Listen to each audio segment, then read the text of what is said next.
You're live. Hi, everyone, and welcome to another Facebook Live author interview brought to you by Booktrib, the leading source of book news and reviews. My name is Nikki Ehrlich. I'm a writer for Booktrib, and we are thrilled to have as our guest today Courtney Sullivan, the author of one of the hottest and most anticipated books of the season, Friends and Strangers, which tells the story of a complicated friendship between two women at two very different yet critical stages in each of their lives. Elizabeth, who is an accomplished writer and a first-time mother, adjusting to life in a small town upstate after moving from Brooklyn, and Sam, a senior at the local women's college, whom Elizabeth hires as her babysitter. And this book has just been flooded with praise. It's featured on many of the industry's must-read lists for the summer. It was picked as the July pick for Jenna Bush Hager's Read with Jenna book club. And just this week, it landed on the top 10 New York Times bestseller list. So we're very, very happy to welcome Courtney Sullivan. Thank you so much for having me. I'm so happy to be with you. Thank you. You've written, obviously, a number of bestsellers before this, including Maine and Saints for All Occasions. But this book has just been getting so much buzz, and there was so much anticipation for it. How has it felt for you to kind of see all of this fanfare over the release?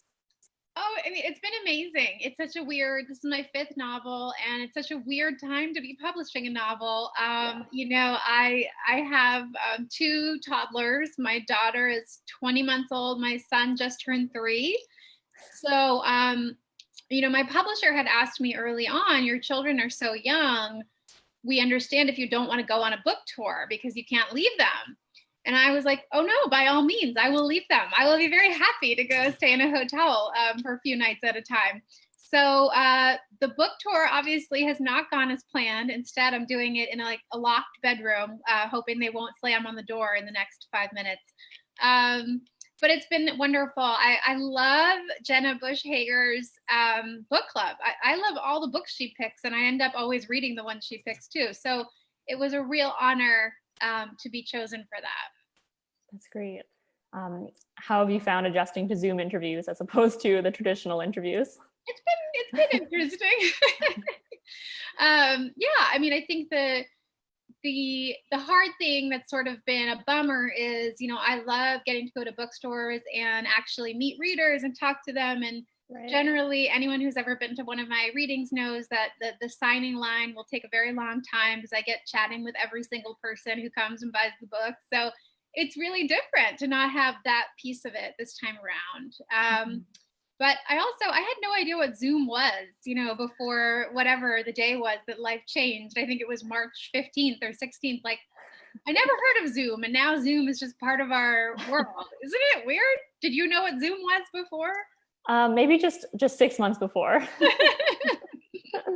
Definitely. But yeah, you said this is your 5th novel, and so obviously you've been a writer for some time now. Can you still remember the moment that you first decided to become a writer?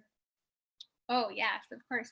Well, I always, you know, even from the time I was really, really young, like, you know, from the time I could write, you know, so 5, 6 years old, I loved reading. I was always a huge reader. My parents, I think, you know, did a wonderful job of making sure books were a huge part of my life. And going to the bookstore was like a huge treat, you know, a real thrill. And so, in the library as well. So, I always love to read. And I think for most writers, you know, we start as readers first. And it's that kind of love of other people's work that makes us think, oh, I want to try that. So I was always writing short stories and poems and plays and things. But when I was in the 4th grade, a real writer came and spoke to my class. She was a young adult writer who had written a series of books. And sadly, I do not remember her name, but which is awful because she really kind of like changed the course of my life. She was, you know, talking to this group of 4th graders and told us that she had always imagined that being a writer was just sitting at your kitchen table, writing stories with your dogs at your feet, drinking tea. And she said, you know what? That is exactly what it is. And I thought, wow, you know, that sounds like a great job. Please sign me up for that. I guess it was the first time that it really clicked for me that all these books I loved so much were actually created by someone, and those people got to have that as their job. And that was just so exciting to me. So I always held on to that because I didn't know, lots of writers or anything in my childhood, or in my young adulthood, but to have met her and heard her talk made me aware that it was possible, that was something you could do. And so it was always what I kind of dreamed of doing. Even though I had many different jobs, especially while leading up to writing my first novel, and then even after my first novel was published and I had written my second. Mm-hmm. And is that how you write now, with dogs at your feet sipping tea? Yeah. On a good day, sometimes, yeah. Although my dog is my most high maintenance child, so he doesn't like lie at my feet. He's more constantly demanding things. But I think that feeling of like, there are so many other demands, of course, in life and also just professionally too. Like email is my kryptonite. I am terrible with email, and but it's constant and it plagues me, but when I can actually find the time to like sit down and get into the story, I think, there are probably writers watching, and I think something that's good to know is that no matter what stage of the process you are, now I've published 5 novels, but still I find it extremely difficult to get into the writing, so pushing the world away and actually getting there is so hard.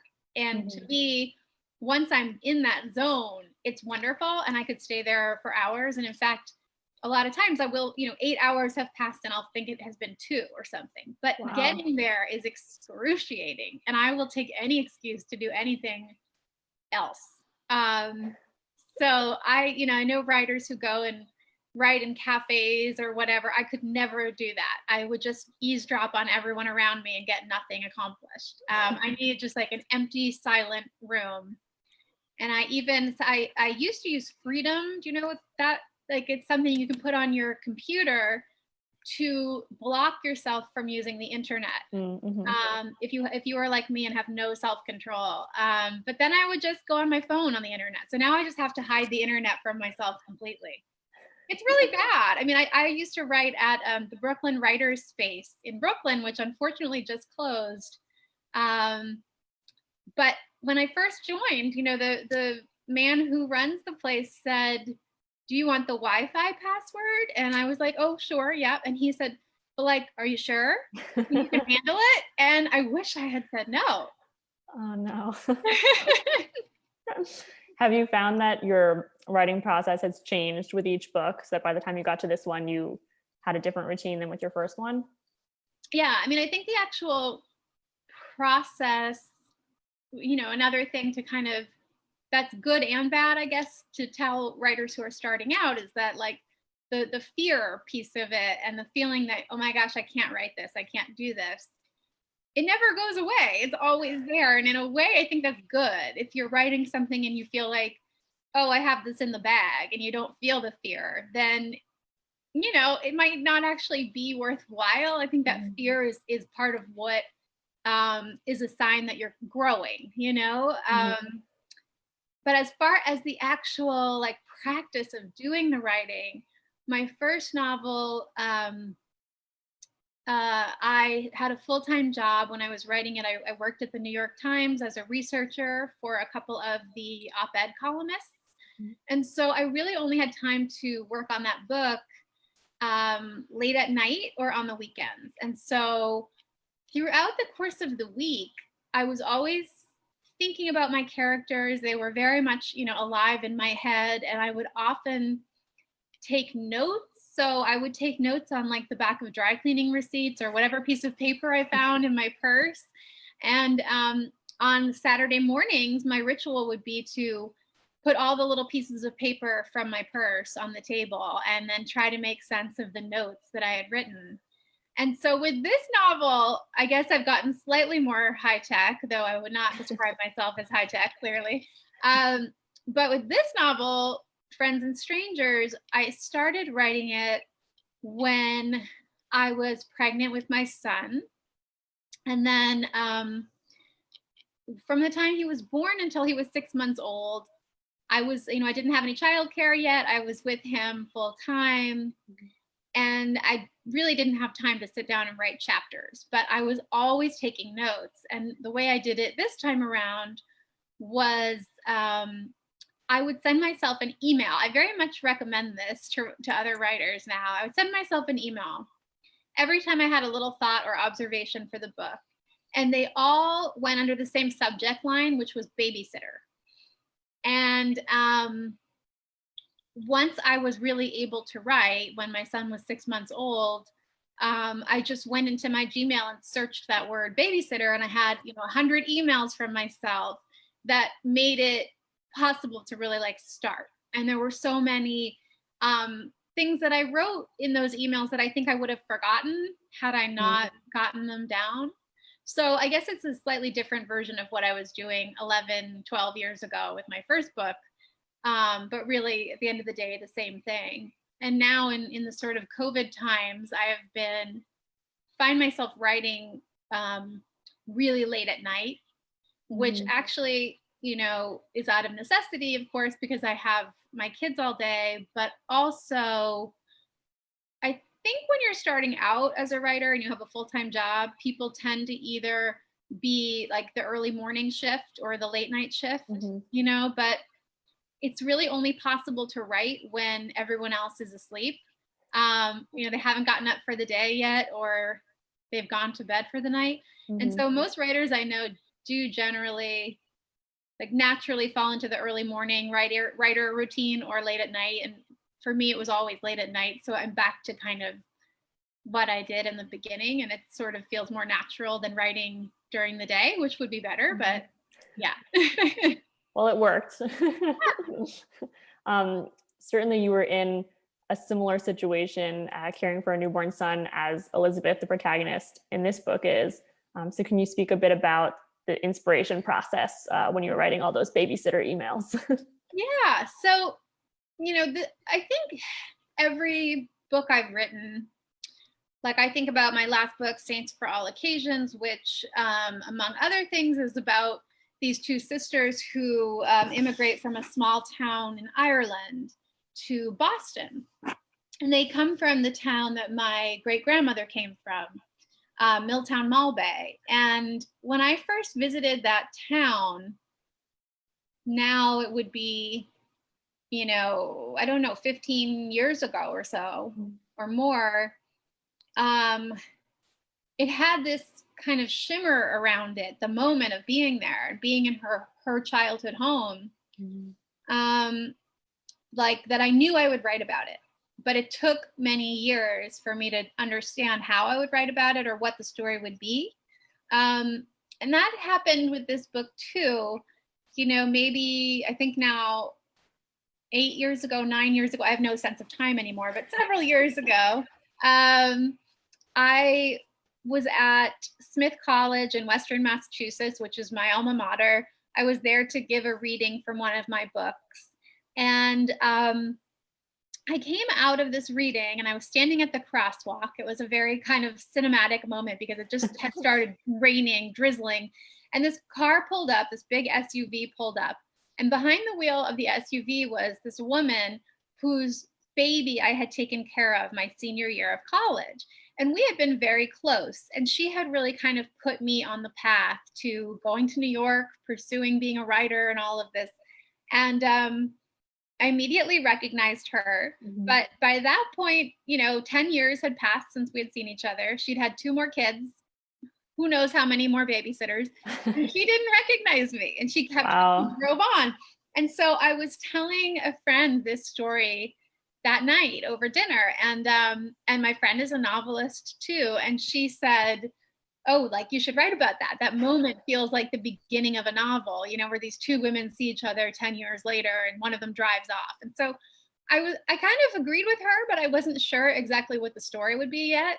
And then, many years went by. I wrote Saints for All Occasions. And then when I was pregnant with my son, like I suddenly felt that it was the moment to write this book, because while I was pregnant, I wrote down a lot of the chapters from the point of view of Sam, the babysitter, because I'd already been her, and I knew that soon I would also understand a lot about the mother, and that dynamic between the two of them. Mm-hmm. And so in some ways it kind of is like a conversation with my younger self in a sense. That's interesting.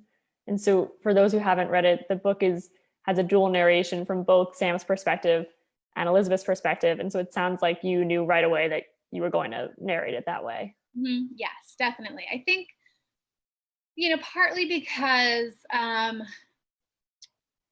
I loved this idea of how an older woman might try to kind of guide a younger woman, but she herself is also kind of a mess in her life, and it's all about the answers when you're 38. The answers for the 22-year-old, but you might not know the answers for you. So Sam says at one point to Elizabeth, I just want to be settled like you are. And Elizabeth says, but the secret of adulthood is you never really feel settled. You just feel unsettled in new ways. And, they're both really at kind of a crossroads. Sam finishing college, trying to figure out what she's going to do next. And Elizabeth having this new baby and sort of moving away from the world that Sam is moving into. Mm-hmm. Mm-hmm. Was it fun for you to imagine what a student at a Smith-like college would be like in 2015 versus what your experience had been? Yeah, it was interesting because when I first wrote it, I really, wrote it from memory, and there are a lot of really sort of personal elements to the story, and a lot of them actually came out by the final version. But when I first wrote the first draft, I was writing about the year I spent living abroad in London when I was 20, and then when we looked at the book, it suddenly became clear, my earliest readers pointed out, it was like Sam was living in 2003, and Elizabeth was living in the present, because I was really writing myself in the moment. And the way that I lived in London when I was 20 is different in some ways than the way Sam would now, with technology and a lot of other things. So I did have to kind of bring Sam up to speed, and one of my cousins is just about her age, so I kept constantly asking her questions, and she had actually studied abroad in London too, so I could ask her really specifically, like, where would you and your friends go on a Saturday night? What would be a cool place to go? What would be a not cool place to go? What neighborhood did they live in?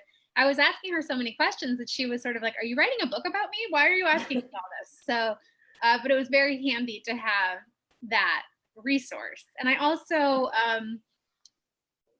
the Smith has a really amazing, robust community on Facebook, and so of alums. And so I was able then to also ask questions in that group quite a bit. So like one of the things I wanted to look at was the fact, and I mean, we're really seeing this now, the fact that, the year you graduate college will determine a lot.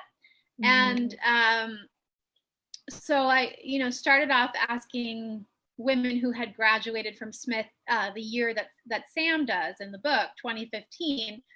But then women from all different graduating classes got involved in the conversation. And it really became clear that if you graduate into a recession or a pandemic or whatever it might be, it's, I think a lot of this book is about kind of like self-determination versus the larger structures at play. And that was one really clear way of getting at that, because, if you graduate and you get a great job and you just keep moving up and up, that's wonderful. But, that might be you, but it also might very much be when you specifically happen to enter the workforce. Right. So that was one of many pieces of that conversation.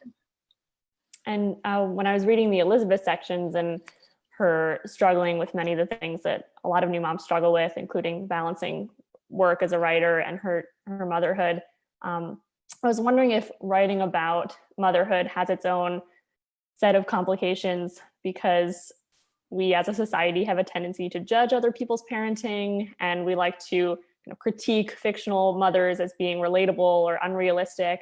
And so I'm curious if, now that you're a young mother yourself, you feel any added pressure when you're writing characters who are mothers. I don't think I do, because I think in fiction, the best part, the most fun part of it is writing characters who are, flawed in some ways. And the best part of writing fiction is getting at the inner life of a person. And once you know the inner life of any person, you're going to say like, oh, they have some, not totally pure and perfect thoughts about what they're experiencing in life, right? So I think Elizabeth is just like anyone else in that way. And her experience of motherhood is similar to mine, in the sense that like she really loves her baby so much. Yeah. And I was like sort of terrified in a way of having kids, because I think in some ways the sort of pendulum has swung very far from no one ever talks about the dark parts of motherhood to motherhood is horrible and it will ruin you. So, I actually wanted to write a more nuanced version of it, because even though it does, it changes her marriage, especially early on, and it changes the way she interacts with her work and all of that. But then there's also this, what surprises her is just like how much love and joy she does feel. And the rest of it will come back, So I kind of wanted to get at that too, because I was really writing it in real time. And I usually do quite a bit more research on lives that are really different from my own when I'm writing a novel. But I think like early motherhood, it felt like doing research on a life that was different from my own, because like I was so brand new. And, I think those early weeks and months of motherhood, it feels like you are truly learning a new language, I had so much help from friends, because a lot of my friends had had kids before I did. So that was something I wanted to talk about too, because I think we read a lot about like competitive parenting, and that's definitely in there to some degree. But what amazed me too, and what I think is in the book too, is this sense of like how generous women in particular are. And we're seeing it really in like online spaces in a big way, in these Facebook moms groups and whatever, where somebody goes on and they have any question, ranging from like the most profound to like, where can I buy this nursing bra? And 20 people immediately weigh in with their answers. And, all those people are also balancing young kids and life and work. And I think it's just kind of amazing, like how generous people are in that way. But also it makes sense, because like once you know the thing, there's nothing else to do but share the information with someone who doesn't know yet, and she says in the book, and this was definitely pulled from my own feeling about it, that someone with a child 6 weeks older than hers is a prophet. I was so happy when I had friends who got pregnant like 6 months after I did, because then I could just pass along all the information that had been passed to me, and they thought I was brilliant, Absolutely. Well, one of the most timely themes in the book, other than motherhood and motherhood in sort of the 21st century, is the exploration of wealth and privilege, and this notion that everyone has perhaps their own blind spots when it comes to their own privilege and the power dynamics that might be at play in their relationships. And so these are pretty complicated topics. And so I'm curious how you approach, weaving these themes into the book. Yeah.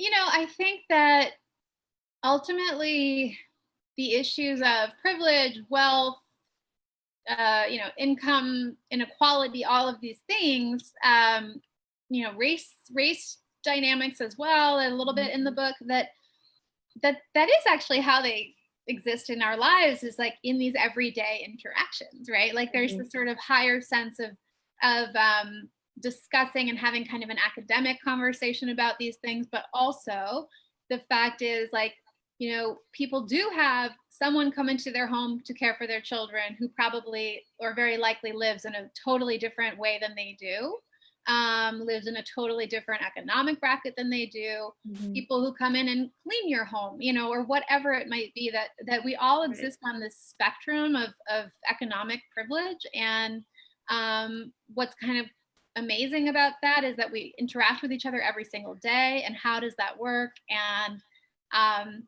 you know, there's like feeling connected to people in your life in that way, but then there's also a blind spot that pops up again and again in this book for both women, feeling like this connection with that other, like I'm like you, I'm the same as you. So Elizabeth, you know, in particular, comes from a lot of money.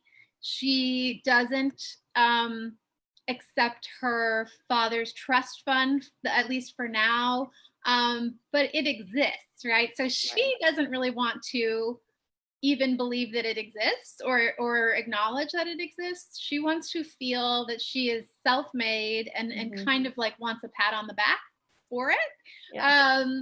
And when Sam comes along and expresses these real concerns, really more kind of middle class concerns, that she's going to have all this student loan debt, that she doesn't know how she can afford to live in New York after graduation.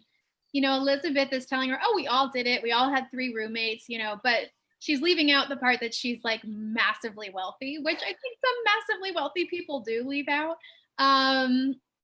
And Sam, you know, is experiencing the same thing with these women she loves who live in the work in the dining hall at her college, and she's worked with them for the whole time she's been a student, and therefore feels that she's one of them, kind of. She feels she's much more like them than she is like her wealthy friends. But actually she isn't, you know, because Sam has, by virtue of her education, by virtue of who her friends are, by virtue of having a family, and even by virtue of being an American citizen, she has so many privileges and such a safety net under her all the time that she doesn't quite acknowledge.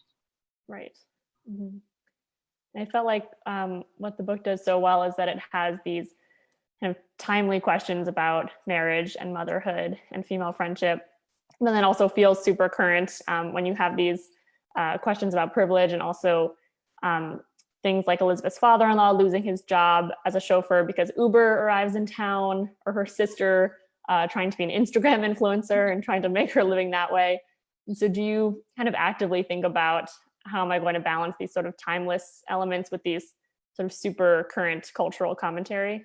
I think, you know, it's tricky when you're writing a novel, because generally you're going to start it and it's going to come out whatever 3 years later. So, you know, you don't know what will feel relevant, what won't feel relevant.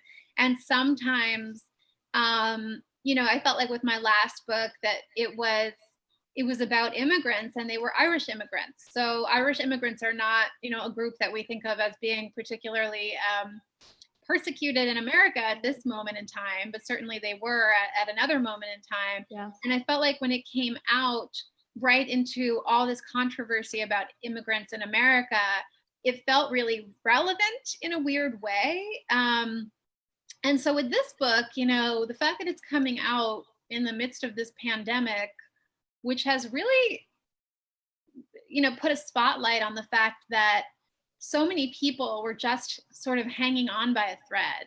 I mean, you know, so many jobs lost in an instant, and the disparity in that too, that people who work in the gig economy are suddenly just out of luck, you know, whereas if you have a salary and you have health benefits and all of that, you very likely still have all that. You're just working from your kitchen table instead, you know, instead of your office or whatever. So I think this is all what George in the book, Elizabeth's father-in-law, is constantly talking about, is the sense that, you know, everything seems okay, but it feels like we're one disaster away from kind of lifting the curtain on it. And now like the book comes out and we're there. Yeah, you know? absolutely. Well, not to end on a sort of sadder Sorry, note. downer, but it's also funny. But I know your fans would want me to ask before we're out of time, if you can share anything about what you're working on next. Well, I haven't actually said this anywhere else, but I'm kind of working on a ghost story. Oh, But someone said on Twitter the other day, it was so funny. Someone's like, I really wonder what ghosts are thinking about what's going on right now. And it made me laugh. It's like, if you believe in ghosts, if you're willing to go there, imagine these ghosts from 300 years ago just watching what's happening right now and being like, wow, this is something to behold. So I don't know, maybe that will make its way into the book. I'm not sure, but it gave me a laugh anyway. And it's very, very early stages, like so early stages. And it will all depend when childcare becomes a thing again, how quickly that book is finished. Have you had any time for reading this summer, or have you just been totally busy? I have been, I've read a couple of books. I read Want by Lynn Steger Strong, which I loved. And it was a book that I stayed up all night reading, which I feel like is the highest praise that you can give when you live to wake up early. And then I've been doing a lot of audiobooks, which are saving my life, because otherwise I just don't have that much time to sit down and read right now. But I do a lot on Audible, and I feel like the quality of the audiobooks is so good that it doesn't feel like, oh, I'm not reading. I mean, it feels, so I just did Girl, Woman, Other, which I love. That book was just amazing. And what else have I read this summer? I've read a few. I read All Adults Here, to Emma Straub, which I thought was wonderful. And a book, it isn't out yet. It's coming out in a few months, called Gold in the Air by Catherine Heine, and it is so good. It was another one that I was like, I don't care about sleeping. I'll just be exhausted tomorrow, because it was so good. Well, your reading habits are putting us all to shame that you managed to do all of that. Unfortunately, I think that's about all we have time for, but Friends and Strangers is out now for anybody who hasn't had the chance to read it. I really recommend doing so. And thank you so much to Courtney for joining us, and congratulations on all of this incredible success. We wish you continued success with the book, and hopefully everyone will join us on our next Book Trib author interview. Thank you for having me.